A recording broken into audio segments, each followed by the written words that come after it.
On this episode of the Rocklopedia Fake Bandica, we decide that maybe people today want to hear less about the Marlene Dietrichs and Dr. Seuss's of yesteryear and more about new fake bands and animation from today-ish. So today is the day that we tackle today. Put that on an inspirational poster. This is the Rocklopedia Fake Bandica.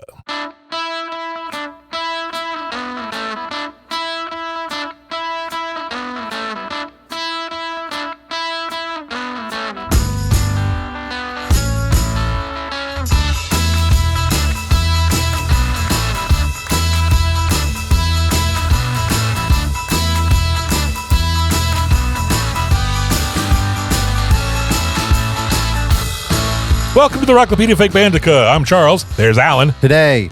There's T-Mike. Also today. And on this show, we're going to look at the fictional bands in animated TV shows of the past decade or so. Yeah, instead of those old, instead of Close to it. At least this millennia. I mean, it's not public domain stuff like we did at one point. Yeah, this is the problem with having lived across a whole two millennia. We've been alive for 2 whole millennia. That makes our old stuff seem extra old. Well, you might have been alive for 2 whole millennia. We've been alive, Charles and I have been alive in 2 whole millennia. So, yeah. But before we enjoy that new show smell, is there any news to discuss? Do you make any emails? Nope. What email address should they be using? fakebands@vgg.com, of course. Okay. Send us an email about any old thing, and we'll probably mention you on the show. That's probably why they're not. You could say you want to be anonymous. And That's true. You could also say, please, they probably don't put me on the show. Oh, they're going to give me a state. They're going to make me in charge of the whole state. I don't want to be in charge of the state or country. It's a lot of work. I don't need that. We're going to dragoon you. Okay, I got some news that I found. Okay. One, we talked about Death Clock. All right. Oh, yeah. Right, Metalocalypse. Death Clock is going on tour starting April 15th. Mostly in the U.S., but they will be in Toronto and Montreal in the beginning of May. The closest they come to us is Atlanta or D.C., so that's a big drive. I think we're off the hook for going to that. Yeah, that's cool. He's back on the road. Yeah. Also on tour right now, the Runarounds. Oh, again, we saw them. Yeah, we're waiting on to see if Amazon Prime's going to greenlight their second season. Okay. This weekend, they're in Austin, Texas. And then they're going to start another tour of the eastern U.S. starting in April. That's fun. They'll be in Greensboro in June. Really? And I was like, we should get tickets. Boy, the tickets were expensive in Greensboro. Well, that's I was like, wow. Are you kidding me? The big city, man. I think it's kind of more like how economics works and the whole supply and demand. If you only have one club that's really booking things, it's the Pearl. Have you heard of the Pearl? Yeah, the Pearl. It used to be Triad Stage. It was like they basically came in and they turned an old theater into this fancy. Well, that's where they're playing. Nice little bit of local color there, wasn't it? Yeah. Back when T-Mac and I saw them, the tickets were cheap. Yeah. That's right. We should have done that kind of like they did on that We Built This City, where they're going to be in, local DJ, you put your town in here. And they're going to be playing and boy, they sure are expensive tickets, which I think would work for pretty much anywhere at this point. Yeah. I did look. There were some places that were cheaper than others. So I was thinking, Buffalo. We'll get a Buffalo ticket, and we'll pass those out to listeners. Some tickets are cheaper than others. We're going to shuffle off to Buffalo. Some tickets are cheaper than others. So also in April, it's going to be the release of the Anne Hathaway fake musician movie Mother Mary. That's right. We talked April about that. 17th. We talked about that just to make sure people are paying attention. Paying attention. Because we've done really good on promo for fake band movies. I just killed her movie. I'm sorry, Anne Hathaway. Big fan. I just killed your movie because I mentioned it. So let me kill another one here. Power Ballad, the John Carney film we've mentioned a few times. Yeah. Seems like there's finally a release date. Okay. Oh. Power Ballad has Paul Rudd and Nick Jonas in it. It's supposed to be released May 29th. Okay. Originally, I saw it was going to be May 29th in the UK, June 5th for the US. But the last thing I got on my Facebook feed said, hey, it's going to be the 29th in the U.S. as well. Cool. So sometime in May, we get to talk about another. Yeah, there's also another fake band movie coming out this year called Eddie Arnold is a Loser. I think it's Edie Arnold. Edie Arnold. Yeah, it's about all Catholic girls school band. Yeah, that's at South by Southwest. I don't know whether it's going to get full release. Right. That's kind of a question. Yeah. Okay. So, but it is playing film festivals now. And then there's something called Downbeat. Yeah, that's coming out. It's down.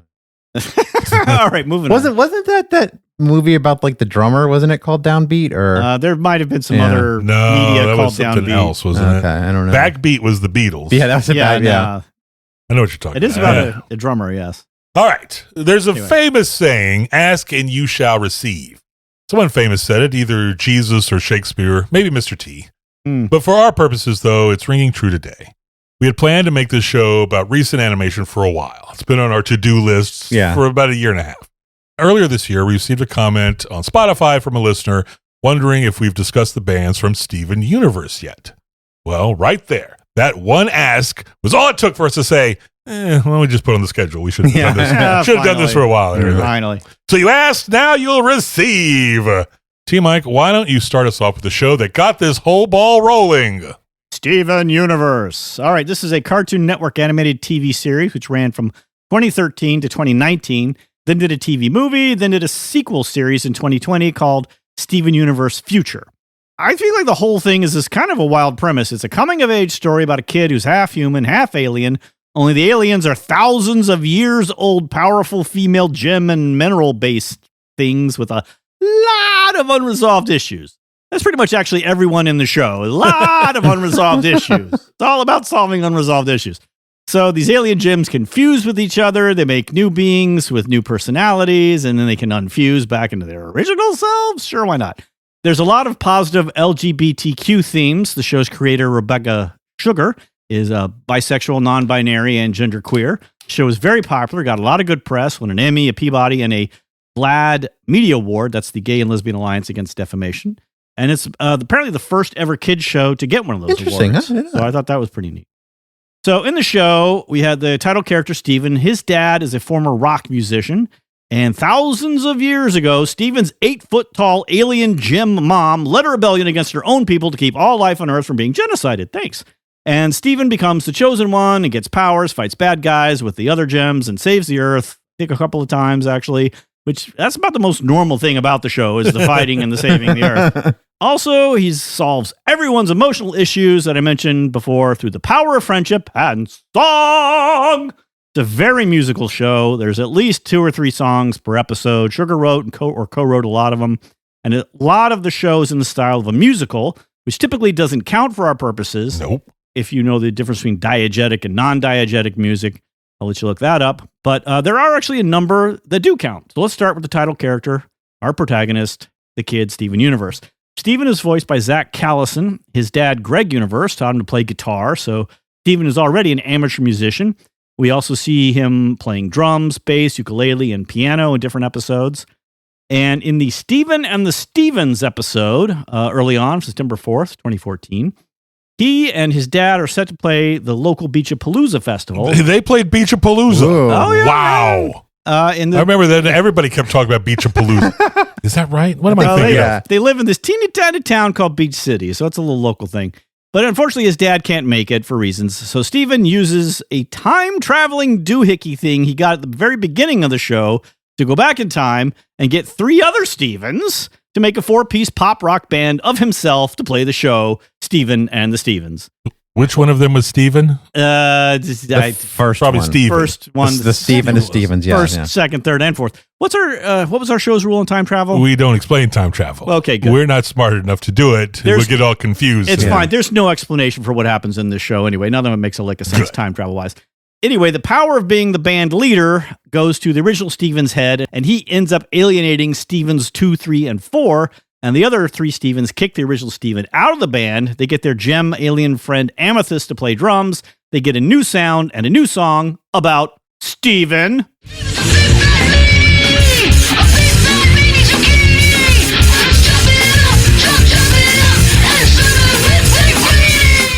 Then Steven keeps trying to go back in time to keep Steven from forming the band, but the other Stevens follow and try to stop him, all leading to a huge fight all the way back at the very beginning of the show at the moment he first got the time-traveling device, like a 50 Steven fight. And then finally, the original Steven realizes this is no way for Steven to act, and he smashes the device, which I believe they call that Stevens it. Stevens the device. Stevens the hell out of it then, which fixes everything nicely by making all the duplicate Stevens dissolve into dust, screaming in front of the original, very first Steven from the beginning of the show who was just finding the time device.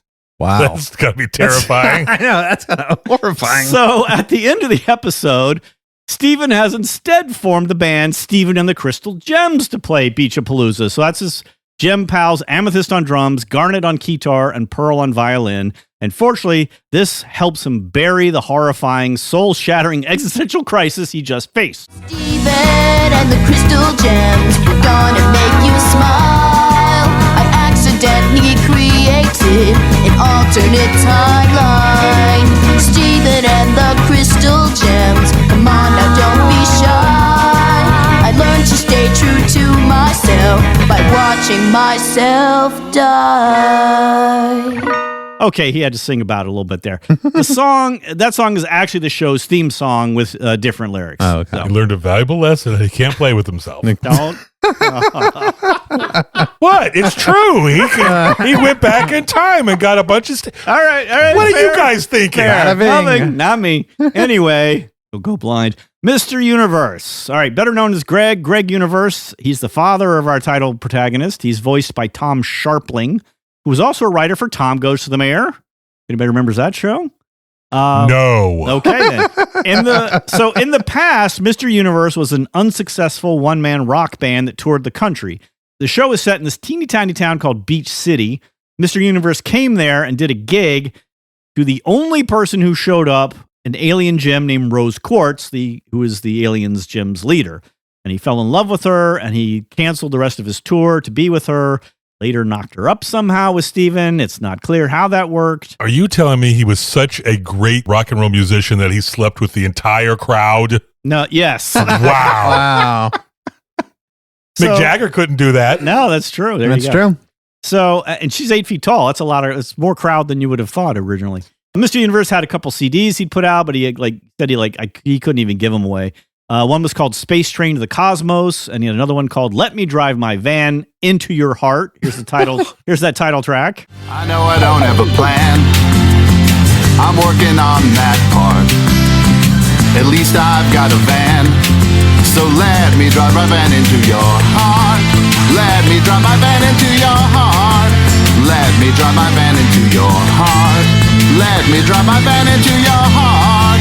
Let me drive my van into your heart. So the odd thing to me about his character is that Sharpling is so clearly not a singer. He does he's fine. He does a fine job. He's not off key or anything, but he's especially not like a rock singer. And like all the songs had to be written with like his kind of very limited range in mind. And the reason it's odd is because there's so many characters who sing the show. Almost everybody ends up singing. And almost all of them are voiced by voice actors who are either also singers or they can really actually sing. And he just really sticks out like a sore thumb by not being able to like sing very good. Because he's human. Yeah. And everybody else isn't. No, there's a lot of other humans who sing. Oh, okay. But I think I was Like Baylor Stevens. the only thing I can think of is maybe it's on purpose to kind of help explain why Mr. Universe never got any success. He's just not Probably. He's a fine. He's got the rock attitude, the rock hair, and the the songs about moves. driving He vans. can play the guitar. He's got the riffs and the licks, but he doesn't have the voice. I don't know. Anyway, so back in the day, Greg was handsome. He was charismatic. He had this magnificent head of long rock star hair. But now, in the present, Greg is a middle-aged, fat, bald, schlubby mess / loser who is literally Living in a van down by the river. well, okay, technically the van is down by the beach, not the river, but come on, I mean. And the weird thing is his son has his own beach house with the crystal gems, and Steven can't even let his dad crash on the sofa. I mean, come on. That's true. Come on, man. Give your dad a break. They have a great relationship. I don't get it. Anyway, in the Steven Universe Future sequel series, we learn more about Greg's past, back when he was just regular Gregory DeMayo. He was playing gigs in high school, but he had to sneak out to do them because his controlling parents forbade him to do music. But one day, his friend in social studies snuck him a CD by Carrie Moonbeam, who sings the song Mr. Universe, from which Greg took his name and inspiration. Looking for your place in the universe. Don't you know the universe is looking too, looking for its place in you. And now it's coming through. Your dream is coming true. Welcome to the party, Mr. Universe. Carrie Moonbeam here is clearly a Ziggy Stardust era David Bowie sound-alike. And when you need a Ziggy Stardust era David Bowie sound, like, who do you call, people? The Planet's #1 premier Ziggy Stardust era David Bowie sounded like Jermaine Clement of the Flight of the Conchords, I would imagine. That's right. You call him. He did that song. He sang it. And I think this is like the 4th time at least he's done like a David Bowie song impersonation that I can think of. Yeah, I mean, I think he's definitely on the show. He did the song from Moana. Right, that was kind of David Bowie. That was very much David Bowie. He did a David Bowie song on Fly of the Conchords TV show. Right, yeah. And then he did one on Rick and Morty when he was playing like an alien gas cloud guy. That's right, yeah. So this is the 4th one at least. Or maybe there's some more fun. If you know another one out there, listeners, send it in. So anyway, after graduating high school, Greg left home to be a rock star, got a sick customized van, and never looked back. You were into the customized vans back in the day, weren't you? Oh man, I was so into customized vans when I was a kid. My dad had like these car magazines, and they have all these cool looking vans with all the wizards painted on the front. Yeah, the little porthole windows, and they'd be all shag carpeting, like roof to ceiling to floor to sides. I was like, man, that's cool. So I could end up like Greg if I'd born like a decade earlier. Exactly. Yeah. Get yourself a van with an iron cross window in the back. Man. Kick ass. You like the Iron Cross rather than the good bubble, the classic kind of bubble on the bubble, side? Yeah. When Greg ended up with Rose, he stopped touring. He fired his greedy manager, Marty, voiced by John Wurster. Oh, that's funny because Sharpling and Worcester, that was their comedy act. Okay, so that was the same guy. They worked before. They worked before, Tom Goes to the Mayor, I think, too, right? No, John Worcester. No? They did Sharpling and Worcester, but Sharpling also did like his big thing is like his call-in show on WFMU. Right. That the was radio probably station, like I think that's probably. If people are going to know him, more likely that than this random ass show. You keep stop trying to make Tom Goes to the Mayor happen. Team Mike. Okay, all right. Well, anyway, is it streaming anywhere? Can I go see Tom Goes to the Mayor? No, this is not the time or place. Oh. Years later, Marty the manager comes back to give Greg a check for $10 million because he just sold Greg's song Comet as a jingle for Pepe's Burgers. All right, here's a clip. I tried to kind of edit the original one and the ad version together here. Let's see how that turned out. To my destiny I steer. This life in the stars is all I've ever known. Stars and stardust in infinite space is my only home. From the moment the meat hits the flame, my stomach is growling without any shame. And I know in my gut it's been worth the $5.95. As it also turns out, Marty is the biological father of a secondary character on the show named Sour Cream, who's this teen albino who wants to be a DJ. That's their DJ name, right? That's not their real name. No, it's their real name. Their real name is Sour Cream. His mom's real name is Vidalia. I don't know if Cream is his last name or not, actually. I really don't know. It could be like a T-Mike kind of thing going on there. Maybe it's a hyphenated name. First and middle name, It could be a hyphenated name, Sour Cream. There's also a character named Jenny Pizza, so don't get started. Oh, my Lord. Anyway, he first appeared briefly in the Frybo episode early on November 18th, 2013. He's voiced by comedian actor Brian Posehn, whom we all know and love. He was in fake bands Titanica on Mr. Show and Chock full of Notes on News Radio. So he's got some fake band chops. At the same time that Greg hooked up with Rose, Marty hooked up with a local lady, Vidalia, who would become Sour Cream's mom. But Marty abandoned her and left. Because everyone around him's got a crazy name. Yeah. And he's like, all these too many crazy names. Got to get out of this beach city town. When he comes back in the Drop Beat Dad episode, he accidentally runs into Sour Cream, and he offers to reconnect when he hears that Sour Cream is holding a rave that night.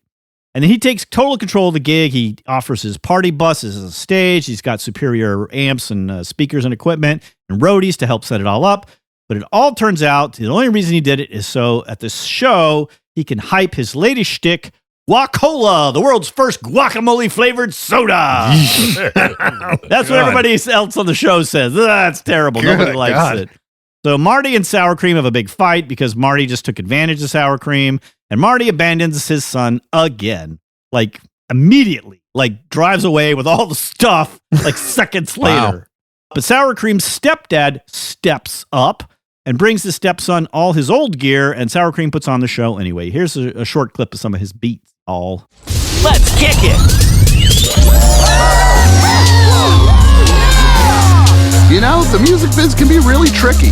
I'm sure sour cream will make it big on his own. Much later in the little graduation episode of Steven Universe Future, on November 28th, 2019, we learned Sour Cream has regular DJ gigs in Empire City, which is the Steven Universe equivalent of New York City. It would kind of work, I guess, maybe if he was like doing the kind of DJ Marshmallow thing. I mean, he's like one of those like kind of like tubs of sour cream. His head like a giant He's sour already an cream. albino. He's got a distinctive look. He doesn't need any more distinctive look. Anyway, so also though, here's the thing: he was in a He's sour cream and previously- he's all white, and they're like, sure, There okay, you go, yeah. a little too much on the nose. Yeah, and his hair is like a big like tuft Wisp that kind kinda, of looks yeah. like a big tuft of like how sour cream would pop up if you pulled a spoon out of it. Anyway, so Sour Cream also programmed drums on his laptop for the band Sadie Killer and the Suspects, our next band. This is the one that we were asked if we've talked Right, about. yeah. Yeah, so this So is you like better do it right. Oh yeah, this is a major band in the show. They get several episodes. So the band starts off as an unnamed band that Steven has formed with some of the other secondary kid characters called the Cool Kids. Buck Dewey, voiced by Lamar Abrams on guitar. Jenny Pizza, who I mentioned, voiced by Reagan Gomez Preston on bass. And another supporting character, Sadie Miller, who's like a schlub who has to work at the donut store all the time. She's voiced by Kate McCucci. And she's done a ton of fake band stuff. yeah? Yeah. Okay. Yeah, she was in the Ghost Girls thing we've Right. already talked about for Oh, the Val okay. Kilmer show. But she was also Garfinkel and Oates. Oh, And Garfunkel. Garfunkel man. and Oates, yeah. I didn't read Garfunkel it. and Oates, Oh, yeah. man. And she was the ukulele playing girlfriend of the attorney on Scrubs, which also was recently rebooted and apparently is quite Oh, good, yeah. but I'm not actually Yeah. watched. But he passed away. But I don't know whether she's in the reboot or not. But she's Okay. done a ton of fake band stuff. Okay, yeah. well, we'll have to push it She to that. Look possibly it up. could be a Hall of Famer. Wow. Yeah. Okay, well, we'll have Whoa. Slow your roll for a second. We need to look into it a little bit. that's right. We got to do our, You can't do just our be homework. willy-nilly It's throwing out jackets. Possibly. We got to do our homework. Possibly. She's a candidate. We like She's to a think we're a podcast that does our I'm homework. a fan, but still, we got to look into it. I like to say we did our homework, but obviously I didn't. So for her anyway. Anyway, she comes and hangs out at their practice, and Sadie ends up jamming with the band, and they come up with the song together called The Working Dead in the Sadie Killer episode of December 29th, 2017. Here it is. Now we just need some provocative lyrics. Tired from work. Nice. Hate my job. I really ought to be in mourning, but I've got another shift this morning. Every day feels like it's never ending. What's the point of all this time I'm spending here at this dead-end job? Oh, we are the working dead. So anyway, that works out so great, they want her to be their front-man. But That makes sense. Yeah, but Sadie can't join the band because she has to work at the donut shop all the time, especially since her coworker Lars left. She's got all those shifts. She can't make practice shows. But at the end of the episode, she quits her job to join the band. Yay! Not always the smartest career move. Well, she still is a teenager living at home with her mom, so she's got that. going for her. Okay. You know. Okay. We first learned about Sadie's singing abilities 2 years earlier in the Sadie Song episode, September 17th, 2015. So Steven catches her at work singing along to the song Haven't You Noticed I'm a Star by an unnamed pop singer. Boo, I hate that.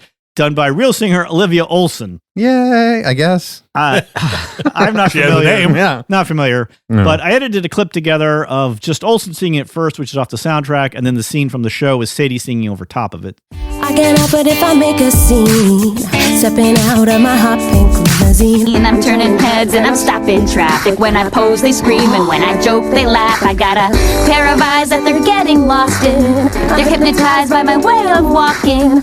I got them dazzled like a stage magician. When I point, they look, and when I talk, they listen. Well, everybody needs a friend, and I got you and you and you. So many I can't even name them. Can you blame me? I'm too famous. Yeah! Woohoo! Yeah, that was amazing!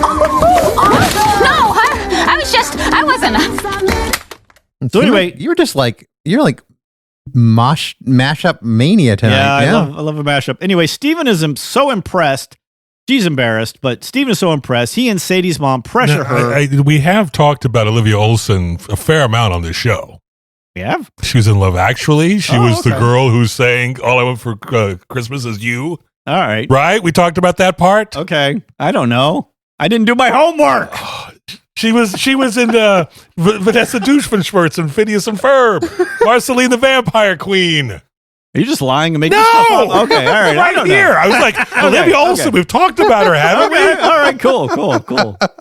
She could be a candidate for the Hall of Fame. Really? That's another one you've missed. Damn it. 2 candidates, and you just like, I don't know who this person is. I should have clicked that Wikipedia link. Damn it. I was focused on the band, man. The band. All right, anyway. Steven is so impressed. They want her to go sing at the big Beachapalooza karaoke party and sing the song.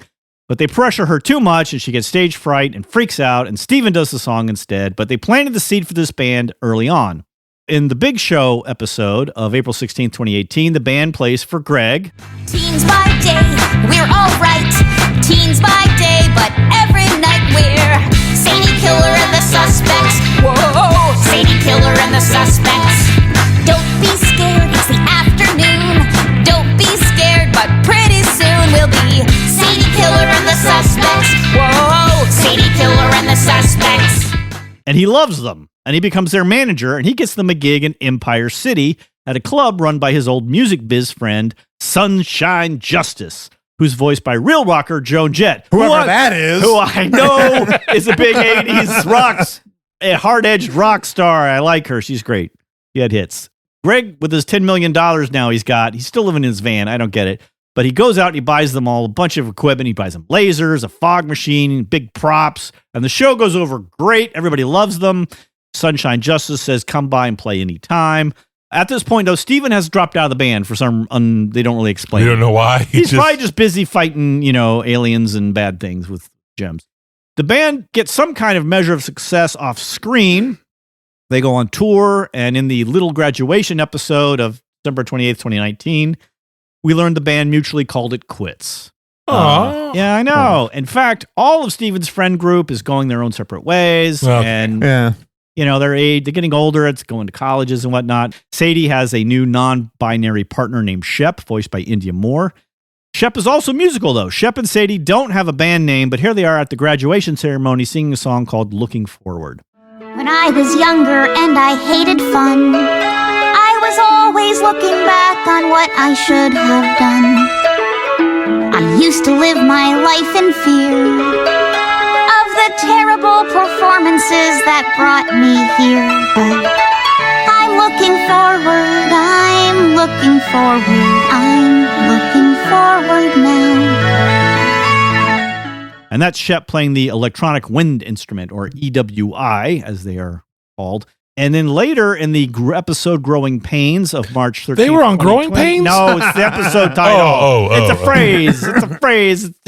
Anyway, we learned that Sadie and Shep are making music together and touring with Greg Universe as their manager again. So now he's their manager. And the fact that tour has gone so well, it's been extended. Greg is loving being a band manager, being back on the road again. He's kind of found his niche now. They don't actually technically get a name, but Greg refers to them as Sadie and Shep, which could just be their names. But I think I'm just going to call the band Sadie and Shep because what else am I going to do? I'm with it. All right. Yeah, that'll work. All right, so that's all the big major ones. So here's a decent-sized handful of smaller ones. Harold Smiley. He's a minor character who runs the town's amusement park, but in his youth, he was an actor, comedian, and R&B singer. He was in the Joking Victim episode of August 28th, 2014, where Steven and Sadie are watching a donut shop employee training video, which features a young Smiley singing Do or Do Nut, and he's voiced by Sinbad. At the big donut, they make the world go round, but when you are down. Donuts at the big donut. Don't them in coffee or tea. Napkins are always free. And I think this is a very clear reference to another fake band, Duke of the Grill. Oh, yeah. Who was a rapper from a 1989 Wendy's training film that went viral like a decade or more ago. Well, yeah, that would have been around. I mean, it was before, yeah. At least 2011, I saw a reference. So yeah. I think they definitely made a direct reference to that. That's funny, huh?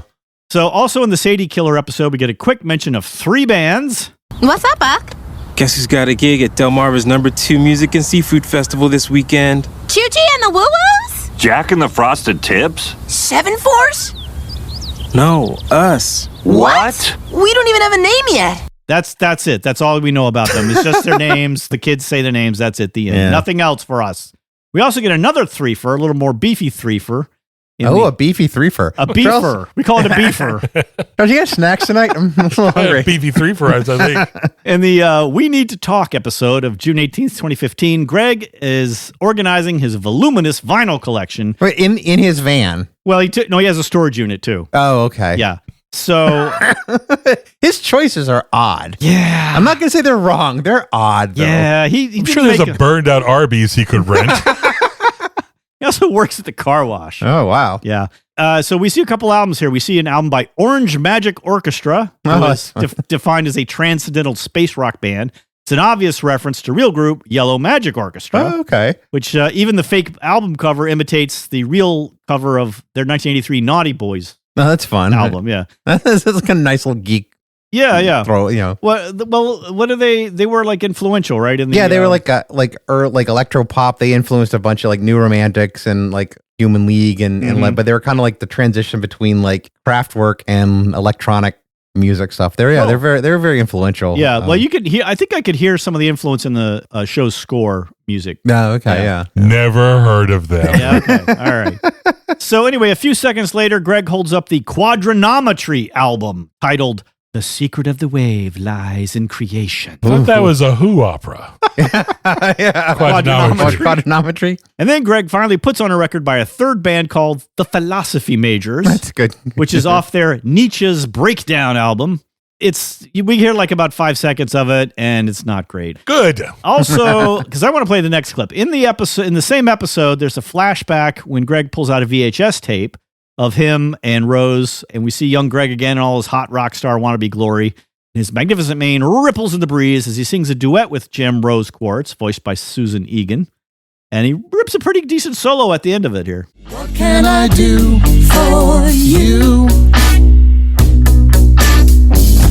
What can I do that no one else can do? What can I do for you? What can I do for you?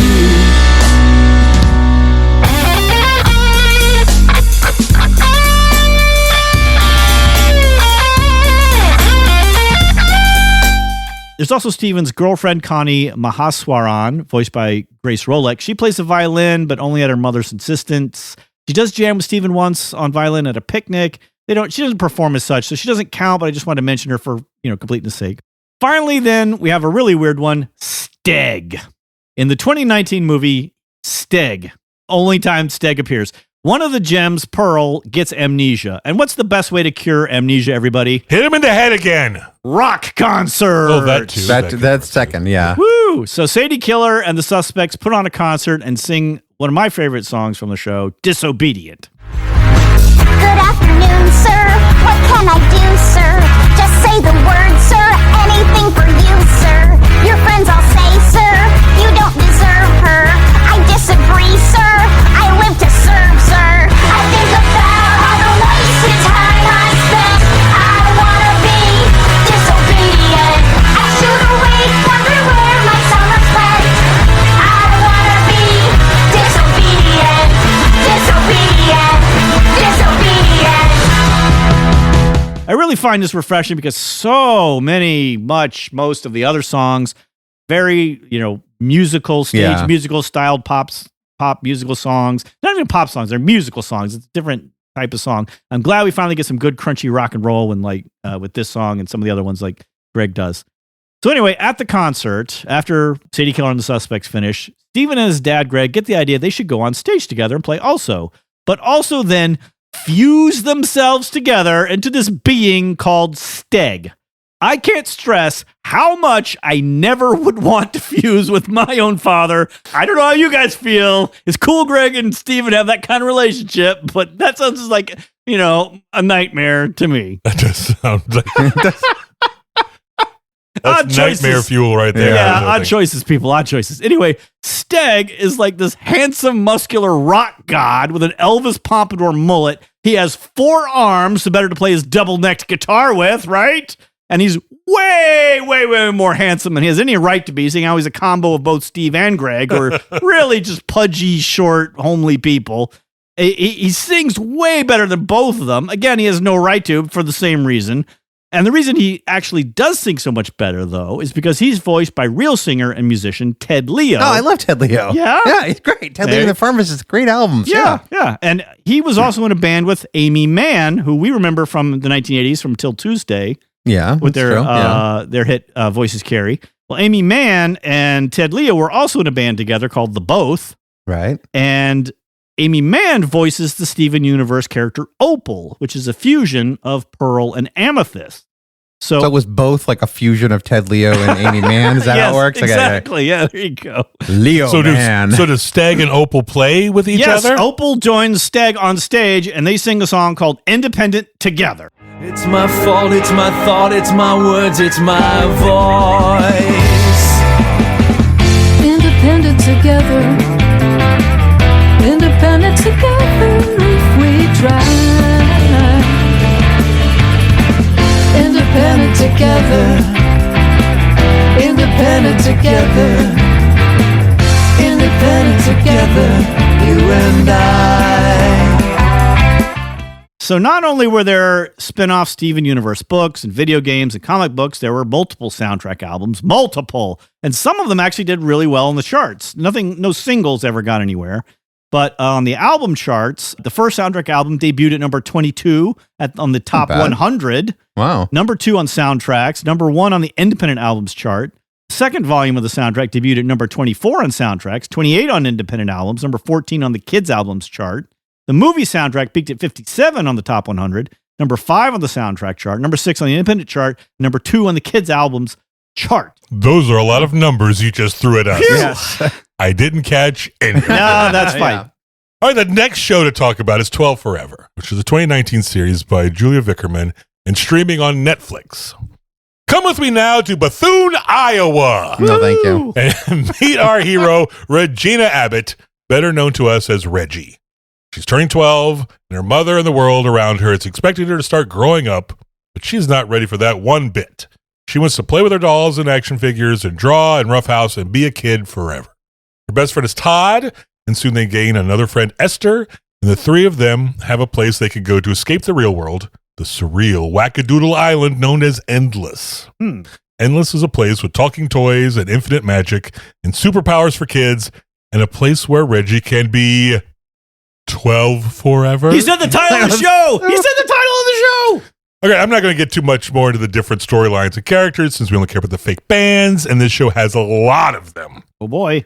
I do want to give the show credit, though, for accentuating the differences in maturity on every level among all the middle schoolers in the show. I mean, there's some kids, going into 6th grade like Reggie, just want to be kids. Some are trying to grow into adults.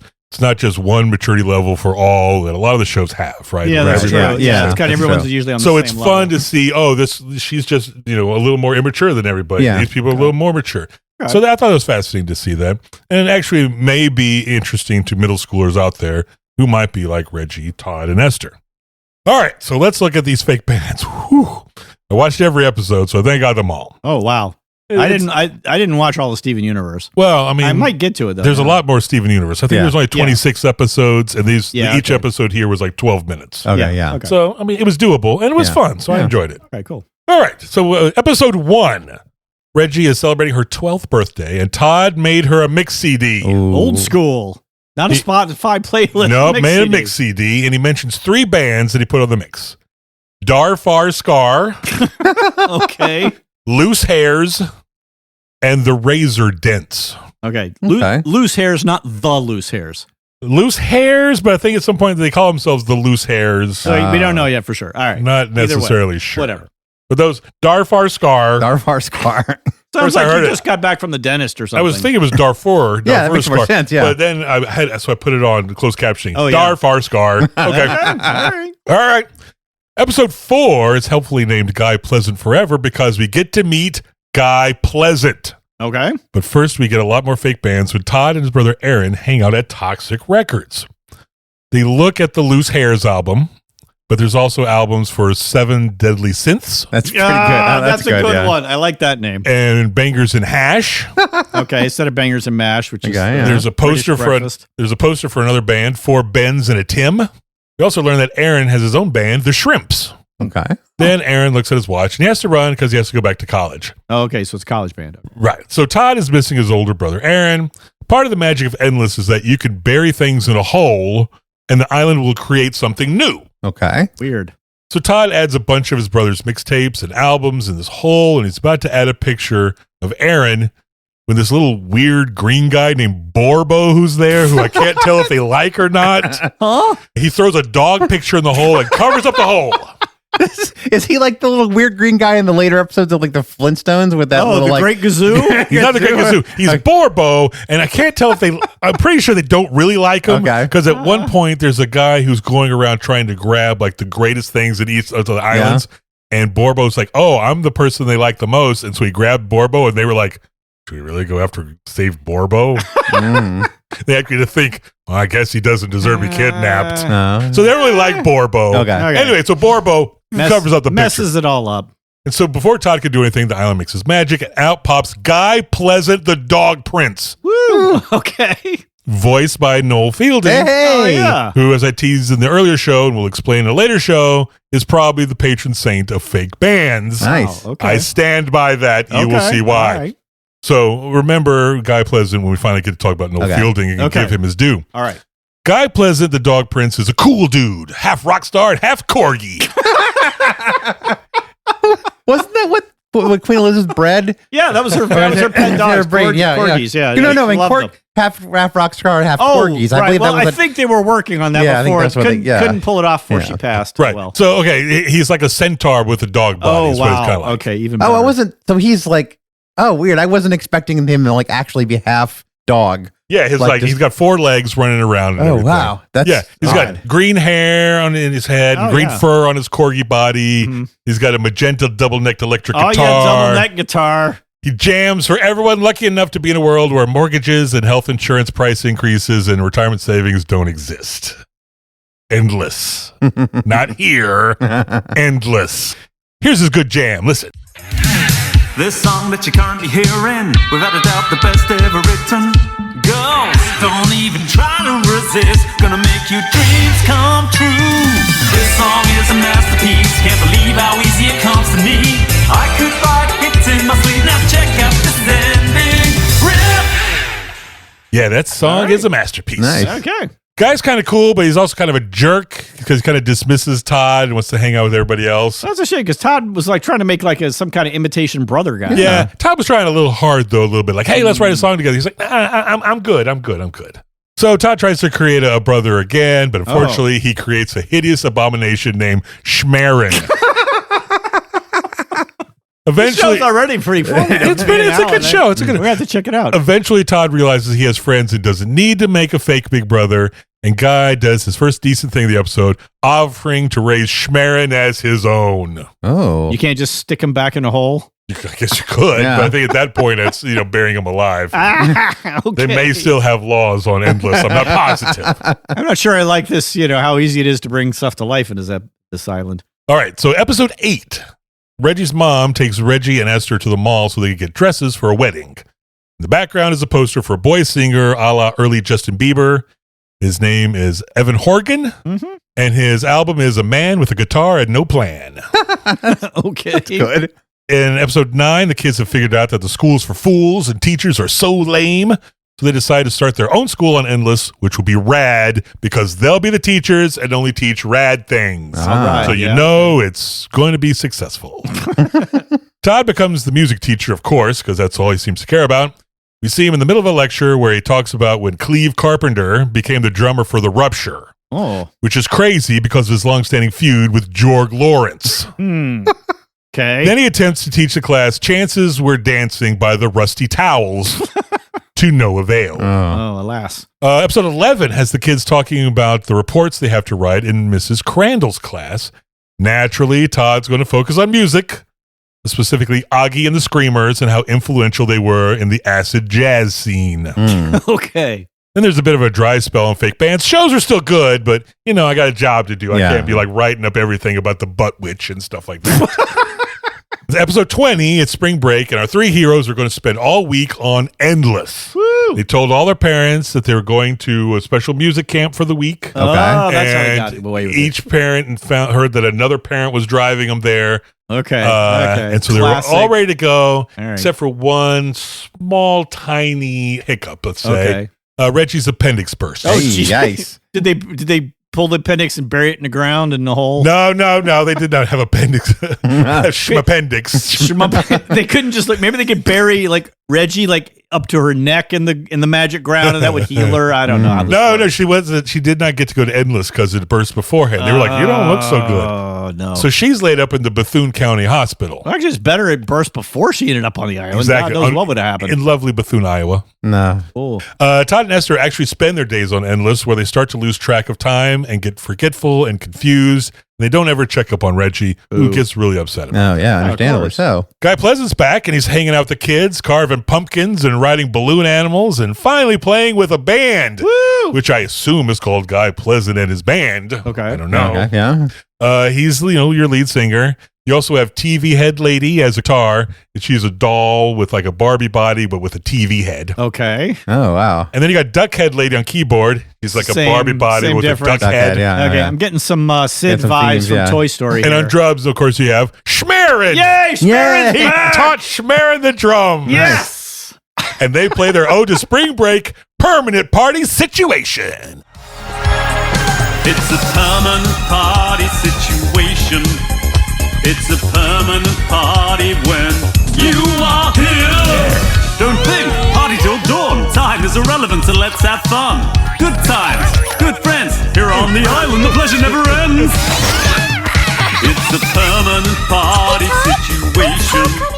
That sounds like a good situation to be in. That's a jam. The next episode 21, it's the first middle school dance, and Todd meets Gwen. Todd is making a new logo for his brother Aaron's band, the Shrimps. However, this new girl, Gwen, says he's ripping off Mother's flowers, which Todd realizes, yeah, I guess I am. Okay. Everybody knows that. So they talk about Mother's Flowers for a bit. Gwen says they were great when Kosh Waters was the front man. And Todd says they still rock since Jimmy G took over. And their latest album, Heroes of Nothing, is the best. What Jimmy? They call that Jimmy's Flowers. Nobody likes Jimmy Flowers. Now, it's Jimmy G, who's now leading Mother's Flowers. No, you're Kosh saying- Waters was the OG, man. You can't tell me Jimmy G is better than Kosh Waters. I will die on this hill, Charles. Oh, I'm with you there. Well, I'm not arguing this point. I think Kosh Waters had a solo album with only a gigolo that he had his own version of. And just, Babada boobity babada boobada boobada deebada dabada dop. is Alan having a stroke? Should we check on him real quick? And just like that, two music geeks fall in love. Or since it's middle school, like. Yeah. Okay. Ooh, like. In Endless, Todd talks about Gwen endlessly. Oh. Esther loves the romantic tale, while Wedgie barely registers it. I think she's throwing plates into a lake made of ranch dressing. And she's like, oh, did I throw it really great? Am I throwing it great? And they're talking, and then one of the characters goes, you're throwing the dishes really great. This show sounds like a good time. I'm going to check it out. It is good. Todd mentions that Gwen thinks the Terror's fifth album is the best, which is just crazy. But he says in a way that what's crazy. He's crazy for her. Aww. The three amigos head off to the school dance. Oh, the three amigos are in this? Yes. Wow. Todd, Gwen, and Esther, the three amigos.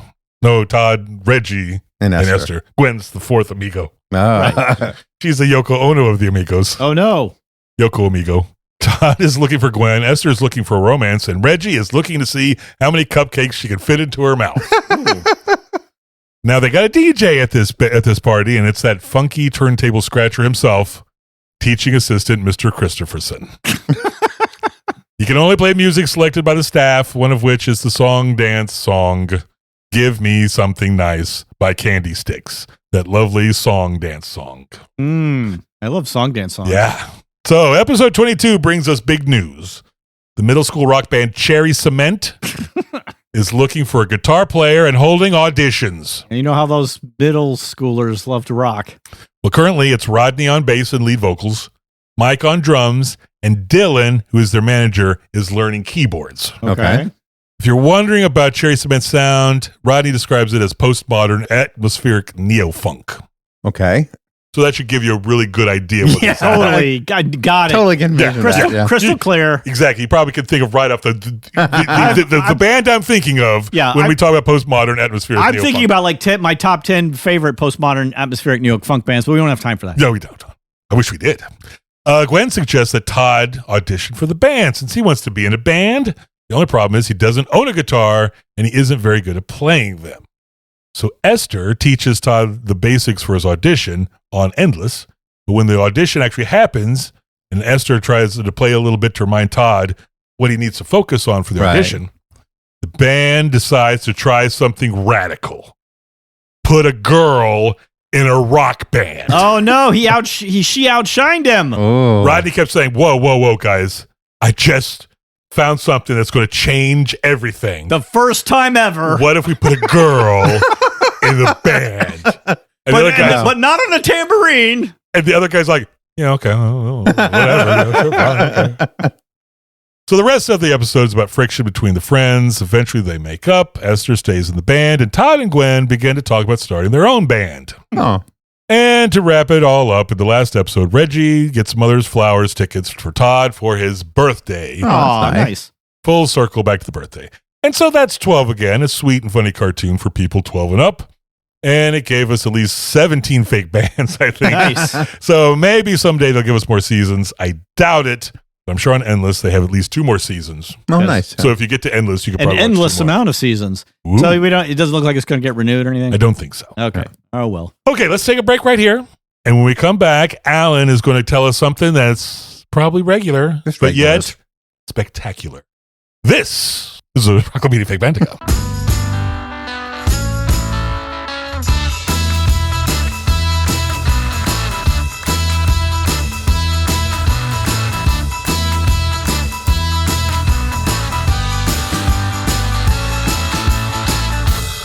Okay, we are back. Alan, why don't you take it away?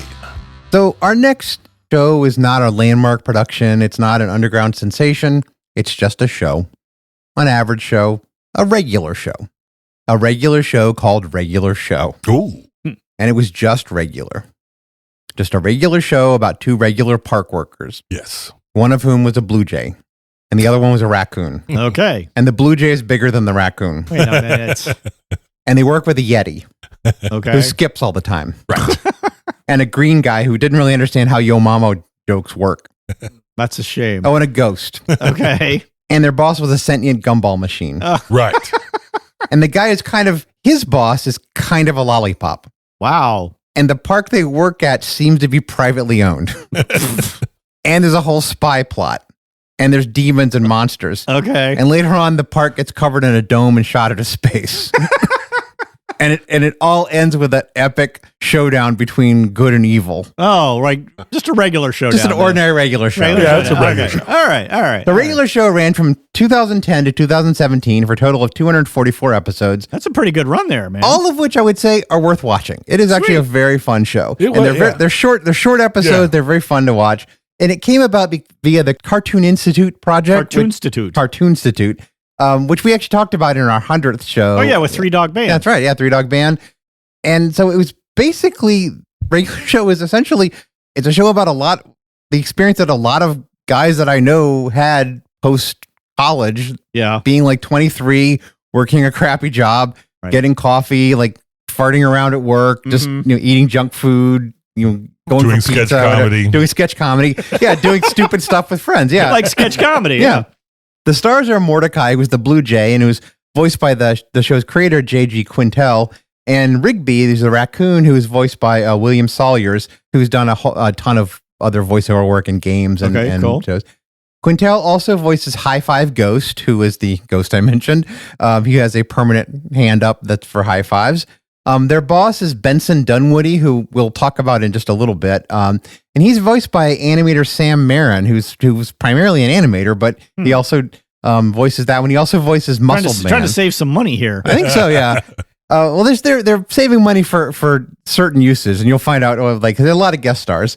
Marin also voices Muscle Man, who was the green guy I mentioned. Yeah, also aka Mitch. He also voices the Lollipop Man. Man, Pop. you're really saving money. Yeah. Well, they're saving it for the Yeti because the Yeti, named Skips, is voiced by Mark Hamill. Really? Who, to this day, as far as I understand, still has flashbacks that are set to a certain song. Wait.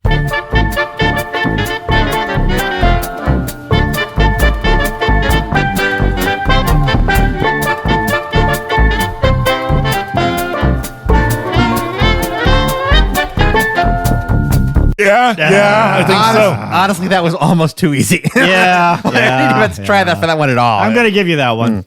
So the parks owner, Mr. Maillard, was voiced by David Ogden Steers. Oh, from MASH. Yeah. So, and Better Off Dead. Right. Yeah. Oh, yeah. One of our favorite movies. So it really stood out. Really stood out from a lot of other early 2000s Cartoon Network shows because most of them were copying what was successful on Adult Swim, like Aqua Teen, Hunger Force, and Perfect Hair Forever. And it's like the question driving the plot was always like, what would be the wackiest next thing to happen? So that's how you got things like Uncle Grandpa. Oh, yeah. Which also came out of the Cartoon Institute. Yeah. Secret Mountain, Fort Awesome. I mean, it's like kind of like there's no, it's just wacky. It's kind of like wackiness for the sake of wackiness. Yeah, and it's almost, I found it like irritating and kind of boring a lot of times. It was just kind of, Uncle Grandpa, you can only watch like one episode. Yeah. I think this regular show was created to be more plot driven and actually had a higher content rating than the other shows. It was aimed at older viewers and it was more of like the kind of classic heroes do something to save time or to make money or get ahead. And they just make like one bad choice and it just starts to snowball and just like everything. It was kind of almost fun to watch at the end of an episode. How did I get here? You know? So there's like that kind of reminds me of like the thrill of some of like the earlier seasons of The Simpsons. After they got the show rolling, they would start doing this thing where you didn't know where the hell the show was going to go at the beginning because they would bounce all around. Yeah, but this is one of the things that's like just these small, like here's an example. There's a cookout and Rigby mistakenly ruins the hot dogs that he was supposed to get. So then he and Mordecai have to go get replacements from the walk-in freezer. So they make a mistake and they have to remedy it. Right. And then they mistakenly lock themselves in. Yeah, that's always the lock. And then lockable walk-in freezer is always a bad idea. Yeah. Then they break the handle trying to get out. Of course. And then the replacement hot dogs they get end up being able to speak and they want to eat the other characters in revenge for eating their brethren. Okay, that's not on Rigby and Mordecai. That's not on them. The funniest thing about that to me, though, was the leader of the hot dog was voiced by Dr. Frank N. Furter himself, Tim Curry. Oh, wow. That's clever. Wow, that's a callback from Rocky Horror Picture Show. That is clever. That is like a deep cut. Nice. So Wow. one of the weird things is that Quintel is not, he's not Gen X, but it has a very strong Gen X feel. He's very rooted in that. And I think as befitting a show that feels like a kind of a Gen X millennial experience, there's a lot of musical content in the form of classic 80s rock songs. So, rock on, baby! like the third episode features Loverboy's Everybody's Working for the Weekend, which of course featured Pete Hornberger on third lead guitar. That is correct. Yeah. From 30 Rock. Yeah, from 30 Rock. Also in the first couple of seasons, we hear Joe Esposito's You're the Best. You're the best around. Shortly after that, there's the Thompson Twins' Lies, Poison's Nothing But a Good Time, Kenny Loggins' I'm All Right, and Footloose. Ooh, and twofer from Kengo. Pat Benatar's Hit Me With Your Best Shot. The other Joan Jett. They had they made a movie, like a movie length episode, and it included Pale Blue Eyes by the Velvet Underground. And I thought this was a great little moment, March of the Swivelheads, which is the song that plays when Ferris Bueller is running back at the end of the movie. Remember when he's like that? Oh, yeah, exactly. Yes. Yeah, okay. That's If you March of the hear it, you know Swivelheads. it. Yeah, I would never have known that was the title. Yeah, but I know that is. that song, Yeah. And the finale of the whole series included Bowie's Heroes. Wow. I thought Jermaine Clement did Heroes. No. It was actually Bowie in this case. Oh. It was rare time. The original. Yeah, Wow. Bowie's probably one of the best Jermaine Clement impersonators. I think so. Or pre-personators, I think it is. As I was writing this, I was thinking, this show is a high risk of getting disappeared, kind of like WKRP, because of licensing. And it's one of those things, and it's it'll never be like on DVD or anything. and it's like, oh my God. Most people are laboring for the time off. And they have to they do it on WKRP and like replace it with like fake rock music. And, no. But for now, you can see it. It's actually on Hulu right now. It was produced by the Cartoon Networks, and they, of course, just merging right now. So who the hell knows where it is? But at the moment, it's on Hulu. So Okay. And if you play Fortnite, you can play as Mordecai. that's right. Yeah, And have yeah. Rigby run around with you. That's Nice. right. Yeah, it's like right there. So it's still a very popular show. Yeah. Along with the real music, obviously there is the fake bands that we're interested in. The reason we're Right. talking about this. Yeah. And there's a ton of them. And yeah, I mentioned the third episode, which is called Caffeinated Concert Tickets, which introduces a major band in the show's world, Fist Pump. I like it already. Yes! Fist pump! yeah.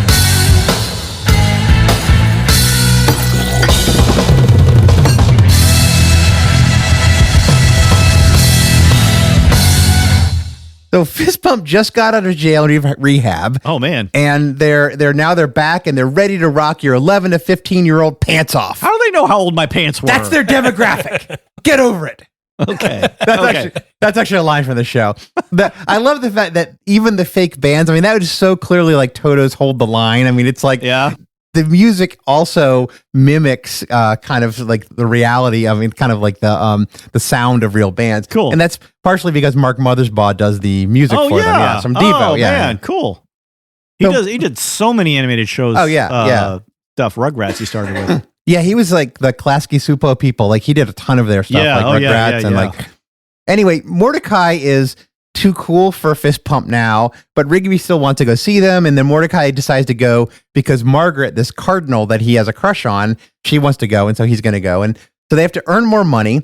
In order to do that, they have to work more hours. Mm-hmm. So in order to stay up to work more hours, they need to drink some coffee, but then they can't get enough coffee to drink until they meet this giant talking coffee bean. Okay, that makes sense. Only speaks, he has a translator and he only can say coffee, coffee, and then he has to translate for them. So he squeezes his breast to shoot coffee out into their cup. And then they come to conflict. There's a fight with a chainsaw, but finally they get their diamond. Wait, they fight with chainsaws? Well, or it's a fight against a chainsaw? No, fight with a chainsaw. The giant coffee bean has the chainsaw, Okay. and so he tries to chainsaw them. They I didn't know if also they fight the chainsaw who's like, hey, you guys, come over here, let's fight. In this episode, no, they don't fight a chainsaw. They do fight a phone in another episode. Okay. They finally get tickets. That only they find out that Margaret has a boyfriend, and the caffeine wears off right as Fist Pump takes the stage, so they fall asleep. Yeah. We don't see Fist Pump again until season 8 when they go into space for the Lasers for Life concert and laser show extravaganza. And the reason they had to go into space was because the UN banned them from playing on Earth. Nice. Once again, Mordecai and Rigby want to go. They're prepped. They took a space nap. They got their tickets well in advance, and then they get stuck on an elevator. A space elevator? A space elevator, Woo! yes. They crawl out, and they're on a space station, and they crawl out, and somehow they're in a bat-filled cave that's on the space station. They built a bat cave in the space station. Well, maybe Bruce Wayne was a big investor in this project. And then they ride a giant bat to finally see the band play.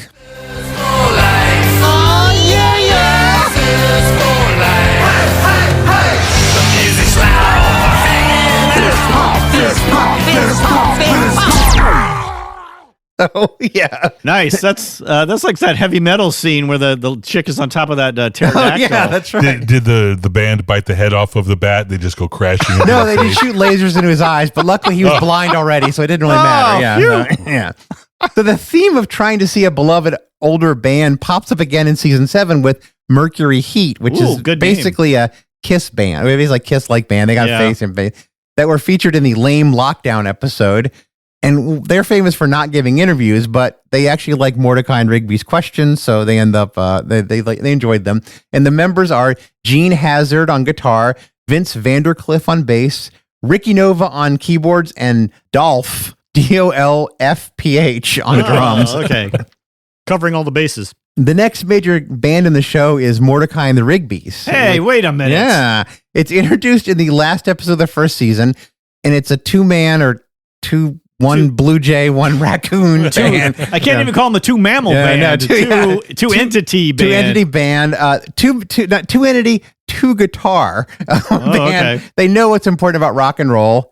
The merchandising. Hey, there we go. So before they learn their instruments, they buy T-shirts. Nice. So later, thanks to a spilled soda and a gramophone-based time machine, they learn to rock from their future selves, who, like all musicians in this show, have British accents. So in the future, they go and they get British accents. This sounds a lot like the Bill and Ted's. Bill and Ted's yeah. Excellent Adventure, the last movie That's right, yeah. we reviewed out of that. Wow.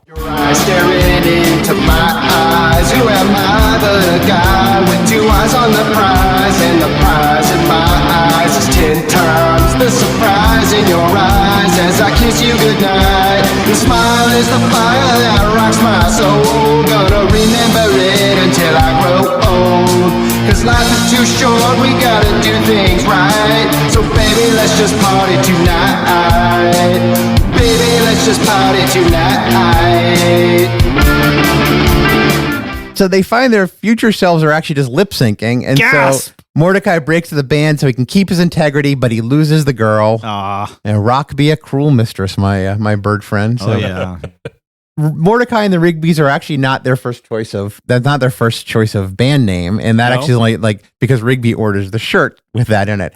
And other names that were considered during their formation: Cool Dudes, Face Punch, Wren's Trek, Helicopter Crash, and Mustache Cash Stash. Which that was Mordecai's suggestion. I kind of love it. I don't know. I'm going with Helicopter Crash. I think Mustache Cash Stash is so fun. Let's compromise. Almost impossible to say. Let's compromise. Helicopter Mustache Crash Stash. Nice. Or Mordecai and the Rigby's. I think so. Rigby and the Mordecai. There's a couple of minor musicians in this episode. Pops that has a 3-record set by Sir Geoffrey, who teaches you how to be a musician. And Margaret's new boyfriend is actually one of the open mic performers, and his name is Angel. Later in the series, imaginatively be titled Return of Mordecai and the Rigby's. I wonder what happens. Ellis Allen. They reform as a real band. Gasp! But they have additional members, which are basically Benson on drums, who we'll talk about Benson in just a bit. And then they break up and they become an a cappella act. Did they break up with their guitars? I guess so, yeah. So they broke up with everything. To celebrate the show getting 1 million likes on Facebook, they actually produced and released a live action version of the song, the Mordecai and the Rigby song, featuring people dressed as like a blue jay and a raccoon. And at one point, there's actually a live raccoon in the shot, and other people dress other characters in the show. It's pretty fun actually to watch. All right, I gotta look that up. You can see it on the Cartoon Network YouTube page. And it's still, if you Google it, it's on their Facebook page. And I should mention that Mordecai and Rigby are not the only central characters to have their own band. In the show's finale, High Five Ghost and his occasionally seen girlfriend Celia become DJs, and they're briefly shown performing at the Majestic Theater in Prague as DJ HFG and Celia B. So, all right. This leads us to the character with the biggest musical career, who is the perpetually put upon, grouchy, persnickety park boss, Benson Dunwoody. He's the sentient gumball machine. Right, of course. And he was the drummer for the band Hair to the Throne. Hair. Oh, not air. No, Hair to the like on Throne. your Yeah. head. Okay. The other members were jealous of his drumming skills because apparently he did this drum solo that really only he and one other person could play, and the other person caught on fire when he played it. So the other members are Augie Ogstrom, Gunnar von Straussley, and just the bass player on bass. On bass, yes. Oh, that's what they did in That Thing You Do. That's right. If you look at the credits, the bass player's name is TB Player. Yes. Right. It's kind of like a running gag that the bass player is like kind of ignored. No name. And Yeah, there you go.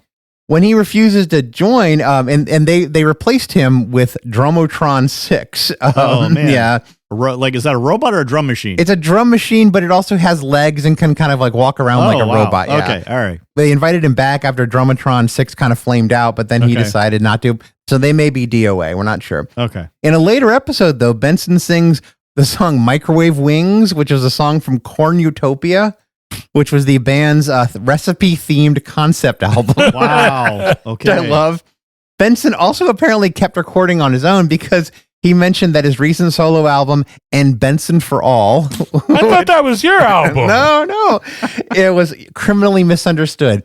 I did actually, when I was at Eau Claire, I had just a little picture of him I had a little sticker on my office door for the students. So I told them that's how they could find me. So he was also key to the events of Guitar of Rock, which is such a Guitar.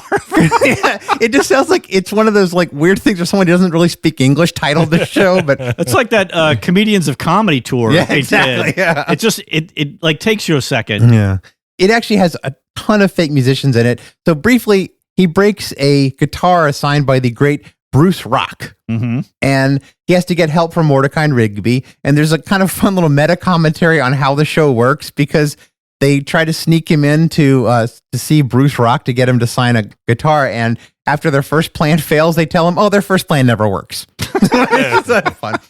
So Bruce decides he agrees to sign a replacement guitar, but he's going to do it after the show. Okay. And then during the show, he falls off the stage and dies. Oh, Bruce.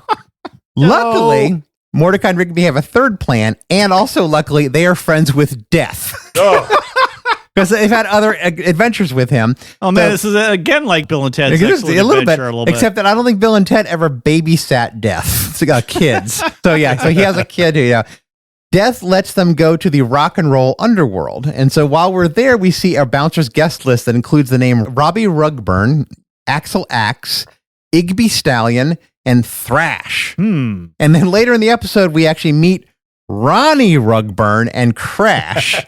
So either the writers or the bouncer were not very detail oriented, I guess. The episode goes into even more meta because while Benson, Mordecai, and Rigby are in the underworld, they are in disguise as Max Amps, Xander Mercury, and King Pluto. And those are like real music people in the world of maybe, or maybe they made them up. We don't know. Okay, they may be fake bands that they created, or metafake, yeah. Okay. At one point, Mordecai and Rigby have to play, and they do so badly that they almost get sent to the fake rock star underworld. Oh man, that's like a That's sub-level. us. That's us. Yeah. We're the fake rock star underworld. Exactly. That's where we'll be doing our podcast in hell. Nice. All right, let's do this. 1, 2, 3.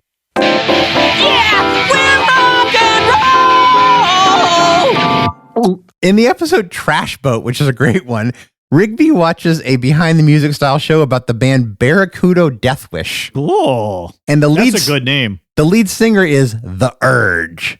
And he mentions that he became famous after he changed his name to 2 random words. The and Urge. Yeah. Okay. Rigby gets inspired and changes his name legally to the very rock and roll Trash Boat. Now, he is a trash panda. He is a trash panda, but he's now a trash boat. Okay. Hilariously, it works.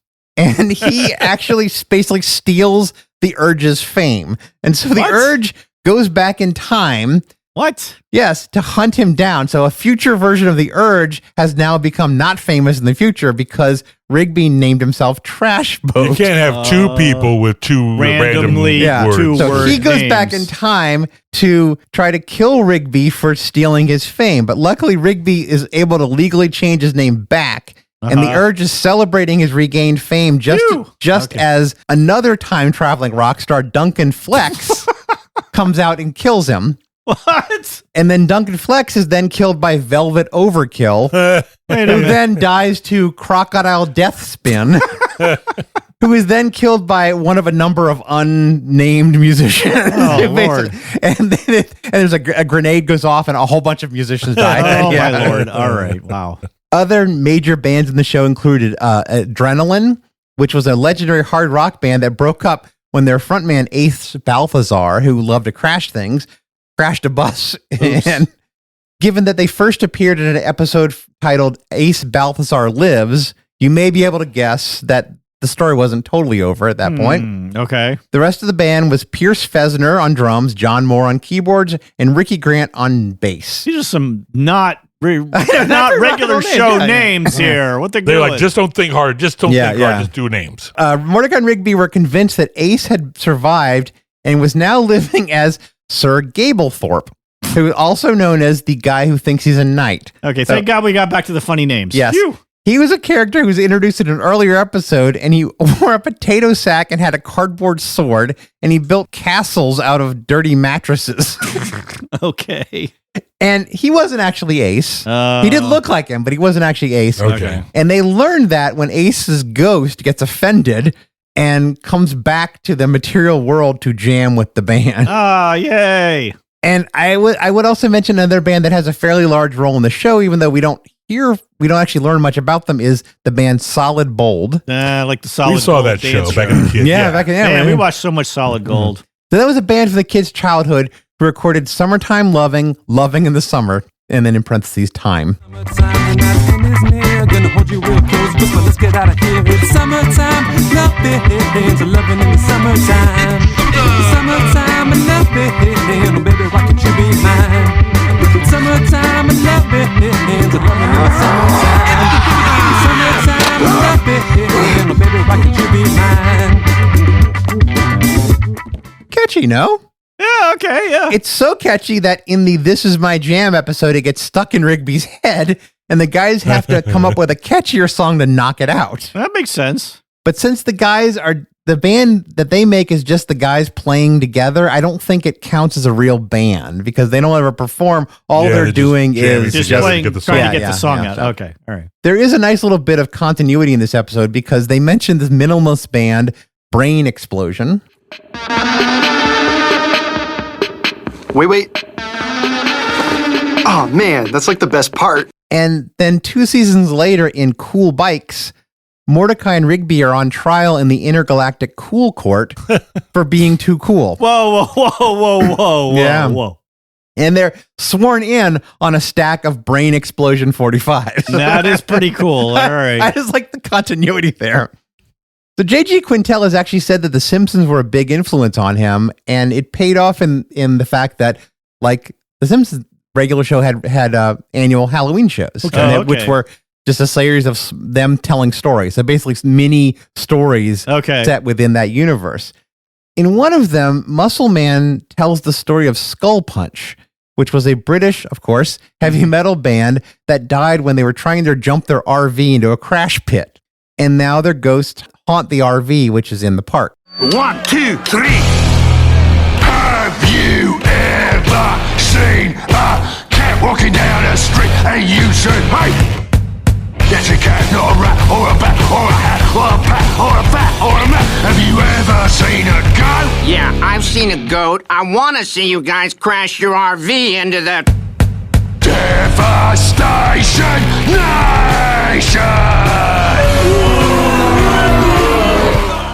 Weirdly, though, even though they were just characters in a ghost story that Muscle Man was telling, in a later episode, Exit 9B, they were revived by the episode's big bad as real people. Okay. So they were either double, I think they were doubly fake. So they were a fake band from a story within a fake universe, but then they ended up only being singularly fake because they were indeed a fake band. Okay, no, I think you're overcomplicated. I think you go back and Muscle Man was telling about a real band. What he was saying was he said it was a story. He claimed it was fiction. I could tell you a story about Leonard Skinner right now. Tell me a story about Leonard Skinner right now. Once upon a time, there was a boy named Leonard. Are you impugning the honesty of Mitch Saperstein, aka Muscle Man? I'm not impugning it. I'm pugning it. Him saying he is honest. We talk about Pinocchio bands. I think this is our first in-show Pinocchio band where it was a fake band that became a real band on the fake show. So a meta Pinocchio band. Pinocchio. See, this is what they did on Homestar Runner. The old Homestar Runner cartoons were strong bad. We'd get an email from somebody, and then he talked about, like, oh, you need a cool band name like Tarantula or Limousine. And then later there would actually be a band called Limousine and Tarantula in the cartoons. And so if you go back, you're like, well, was he just making up the name right on the fly and it became real, or was it already real all along and he was just referring to them? Not clear. Everyone should look at their tops right now to see what level of fake bandception they are on. All right. Anyway, as you've probably noticed, there's a real retro, like hair metal, new wave vibe to the music in the show. They do get a little diversity in via the episode Wrap It Up and the appearance of the Crew. Crew's coming at you, say it twice, don't forget it. Y'all better catch up to where we're at. You're behind the times, can't compete without your rhymes, so you better say your goodbyes. We got Francois, Blitz, Comet, B-Tron, the Jersey Kid on the beat. You know we rock the demolition, the dopest girl on the mic. And Alpha Dog, I bark the truth, my verses be all nice and tight. So now you know who we are. Crew is the crew shining brighter than the quasar, but you're bizarre. Yes, you, sir, are a loser. So cover up that freakish dome and head back home and take your bones. So the Crew is a 5-man 80s style rap crew that hangs out in the park and challenges people to rap battles. Okay. And they challenge Pop to a rap battle. However, Pops actually thinks that they're just reciting poetry, which is kind of fun. And I think one of the best things, again, we talked about cameos, the members are mostly voiced by real musicians. Oh, that's always fun. So Donald Glover, a.k.a. Childish Gambino, voices Alpha Dog and V-Tron. Okay. Tyler, the Creator, voices Blitz Comet. Oh, man. And MC Light voices Demel Ishan. Okay. There was some point we were looking for MC Light for a fake band. We couldn't find something. I think so, yeah. Early on, now we can remember this. So- we can remember the question. Yeah. Before. And that's a real all-star lineup. There also was William Salyers, Rigby's voice actor, who's kind of the all-time offense of the show's voice team because he does so many roles. He also voices Francois. One of the members. Okay. Yeah, one of the members. Early in the episode, they take on an opposing rapper named Big Trouble. Y'all better watch out, cause Big Trouble's on the mic now. I knocked all of your lights out. With my verse, y'all be cursed, exploding like some fireworks. That's it. Blitz Comet, show this fool how we do.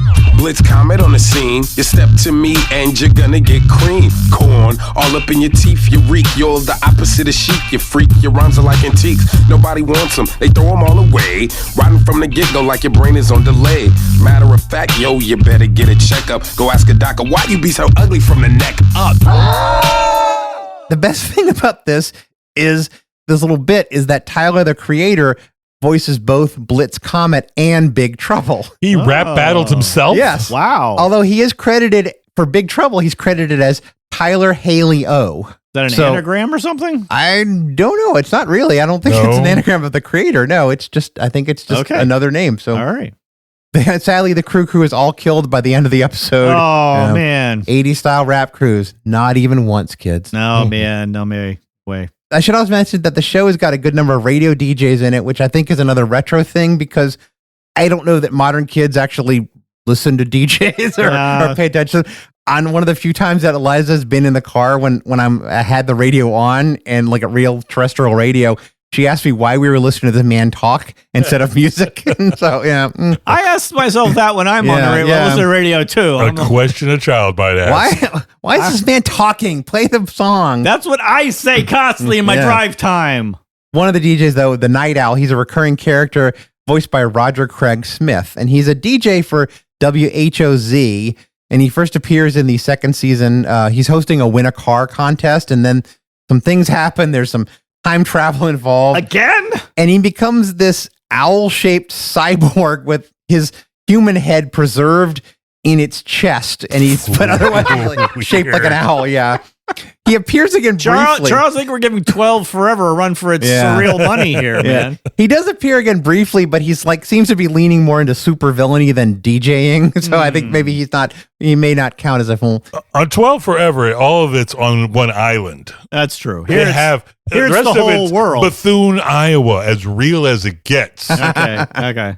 Speaking of WHOZ, Charles, real briefly, can you explain U.S. call letters for radio stations? No. Okay. No, I think, isn't it, if it's east of the Mississippi, the call letters start with a W. Right. And if it's west, it starts with a K. I believe that's how you remember. K is for west. Yes. Yeah. And W is for east. Yes. And C is for Canada. Right. And Cookie. Right. But he asked for U.S. call letters. Yes. So I didn't feel like I needed to do Canada. All right. But yeah, no, it's not exactly 100% true, but it's generally true. Right. Now with airport codes. Oh, no, we're not doing airport codes. No. I did bring this up because the park also gets radio from station KILIT. Kill It. Oh, so they're like on the border of the Mississippi. So either they're either on the border of the Mississippi or they're like in a somewhere in the Midwest. They might be in like one of those cities where they have like really old stations like Pittsburgh's KDKA and KQV or Des Moines WHO, like where they're 3-letter station. They kind of predate. Those are rare. They predate the normal, the regular. Well, you said the other place was WHOZ, and you said Des Moines has WHO. Right. So could this also be in Iowa? Could regular show and 12 Forever be in the same? I feel like they imply it's on the East Congressional Coast, district? but yeah, I don't know. Anyway, in the KILIT radio or Kill It radio episode, William Salyers again, he voices DJ Donnie G, who is a former DJ who's been replaced by the evil robotic Kill It DJ 3000. There's a lot of theme of like humans being replaced by robots. And in fact, there is a whole thing of older technology being replaced by newer technology that, anyway, new robots replacing the old robots. Yeah. So this episode also has Muscle Man, who, as I mentioned, real name Mitchell Sorenstein, who's trying to get a song he recorded for his girlfriend on the air. But this was, I think, back in the day when I was watching this, I remember asking you this, because he just recorded it for his girlfriend and he's not like a performer, you said at the time he would not count. Okay, I'm gonna back off that a little bit, but I still don't know. I have to see the episode to see if it counts. Really, So he basically he went to the trouble of writing a song, composing a song, recording a song, right? But only just to give it to his girlfriend. Well, he wanted to play it on the air for his girlfriend, so everyone could hear his thoughts about Starla. Well, I don't know. He's trying to be a recording artist. I don't know. I think that's leaning more into the territory it gets us in the website. I actually looked back at the email, and you likened it to Bart and Lisa, It's Your Birthday.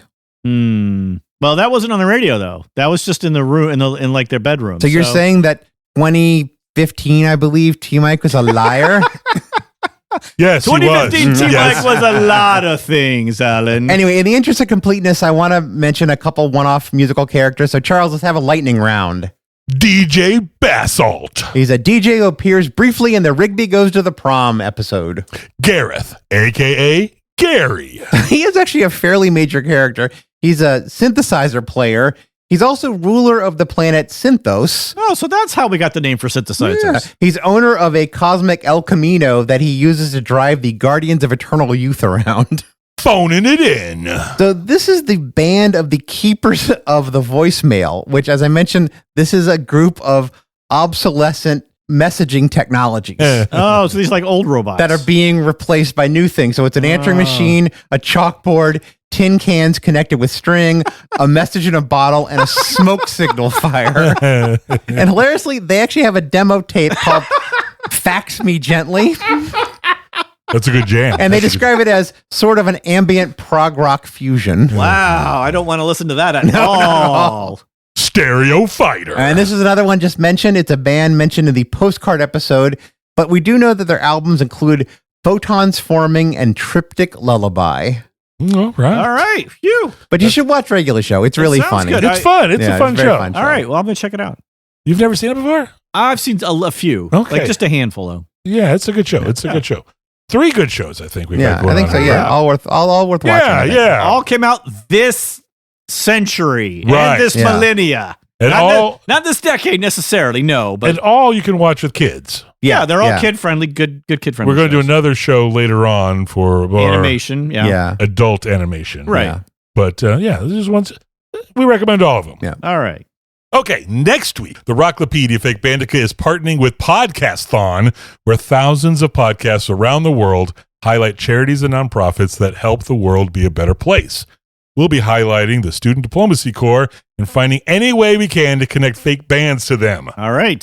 Have you been to their website, Podcast-thon?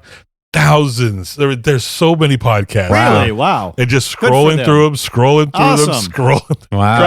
Try to find our logo. Man, there's so many.